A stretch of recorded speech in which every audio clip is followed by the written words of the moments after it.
बिस्मिल्लाहिर्रहमानिर्रहीम। आज का जो हमारा टॉपिक है जी वो ट्रुथ टेबल की मदद से इवैल्यूएशंस का है। और जैसा कि आपको मालूम है कि जो ट्रुथ टेबल है इसकी मदद से हम पॉसिबल जो रिजल्ट्स होते हैं ना वो निकालते हैं। एक्चुअल में एक जो आपके पास बूलियन एक्सप्रेशन गिवन होता है उसकी एक ही वैल्यू होती है, एक उसका आंसर आता है। यानी उसको इनपुट आप देंगे और एक उसका आउटपुट निकलेगा एक पर्टिकुलर सिचुएशन के अंदर। एक पर्टिकुलर जो भी आप इनपुट देंगे तो एक आउटपुट उसका आएगा।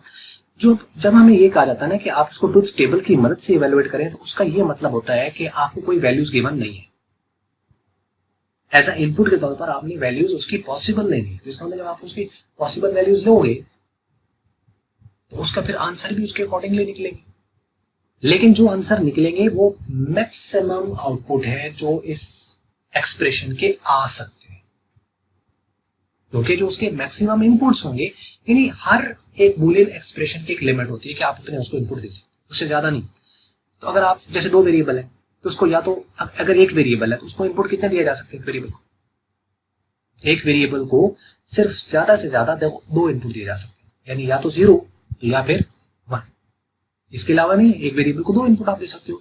इसी तरह अगर आपके पास दो अगर आपके पास आ जाते हैं वेरिएबल्स तो उसके अंदर फिर 4 बन जाते हैं, यानी या तो दोनों 0 होंगे या दोनों 1 होंगे या पहला 0 होगा या फिर दूसरा 0 होगा। ठीक है, तो वो 4 कॉम्बिनेशंस बनते हैं।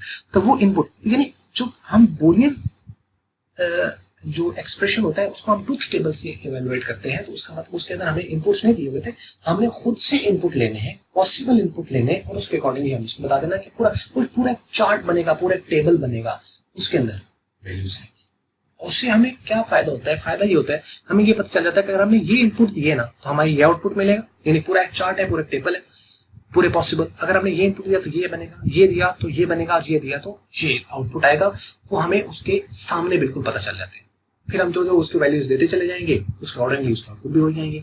तो इवेल्युएशन जो करनी होती है, या तो आप उसको एग्जैक्ट आप उसको इनपुट की वैल्यूज दे देते हो, एक आउटपुट आपका पास आ जाता है, या उसको ट्रुथ टेबल की मदद से किया जाता है, या फिर उसको इवेलुएट उसको सिंप्लीफाई करना होता है। तो सिंप्लीफाई जब आप करते हो तो फिर उसके लिए आप उसके ऊपर लॉ अप्लाई करते हो, उसको आप सिंप्लीफाई करते हो, या सिंप्लीफिकेशन के लिए फिर आप उसको सिंप्लीफिकेशन और इवेल्युएशन के लिए जो आप यूज करते हो वो आप के मैप यूज करते हो। तो ये तरीकाकार है इसके बूलियन के। तो अब इन 2 वेरिएबल्स और 3 वेरिएबल्स के ऊपर हमने ये जो है वो आप टेबल यहाँ पे ये आप देख रहे हैं। बाकी मैंने आपको सारी बात बता दी है। तो चूंकि 2 वेरिएबल्स है तो इसका मतलब एक इसके अंदर आएगा x और एक इसके अंदर आएगा y। तो आगे इसको इवेलुएट करना, जो इवेलुएट करना है इसमें x भी आ रहा है y भी आ रहा है, और क्या आ रहा है x का कॉम्प्लीमेंट आ रहा है y का कॉम्प्लीमेंट आ रहा है, तो इसके अंदर हमें ये भी चाहिए और फिर इनका कॉम्बिनेशंस भी चाहिए, यानी ये डॉट में भी चाहिए, ये वाला भी डॉट में चाहिए, और फिर इन सारों का प्रोडक्ट के लिए भी कॉलम चाहिए।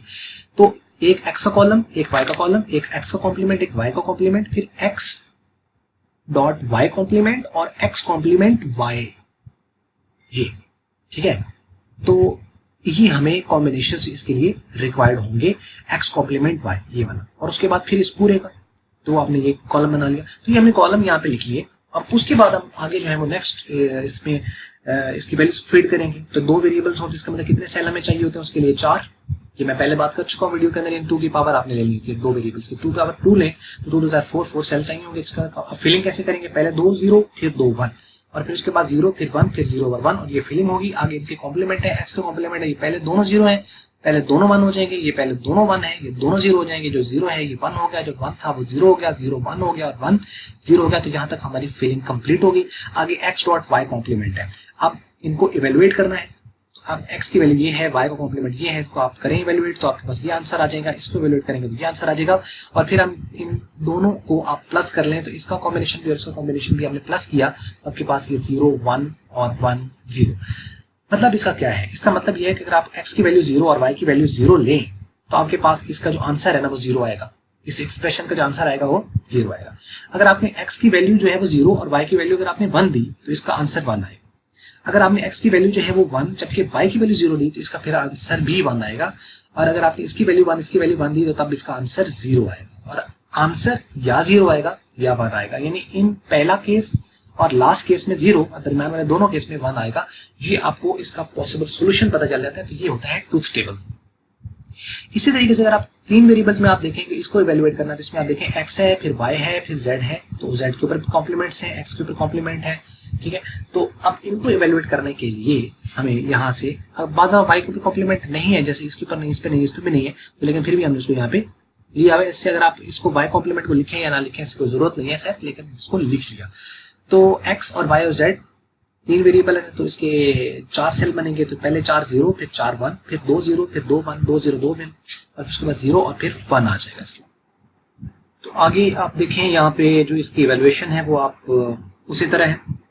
तो ये आपको बात समझ लगी होगी, बिल्कुल एग्जैक्ट टेबल बना हुआ है, मेरे ख्याल इसको बताने की शायद इतनी जरूरत नहीं है।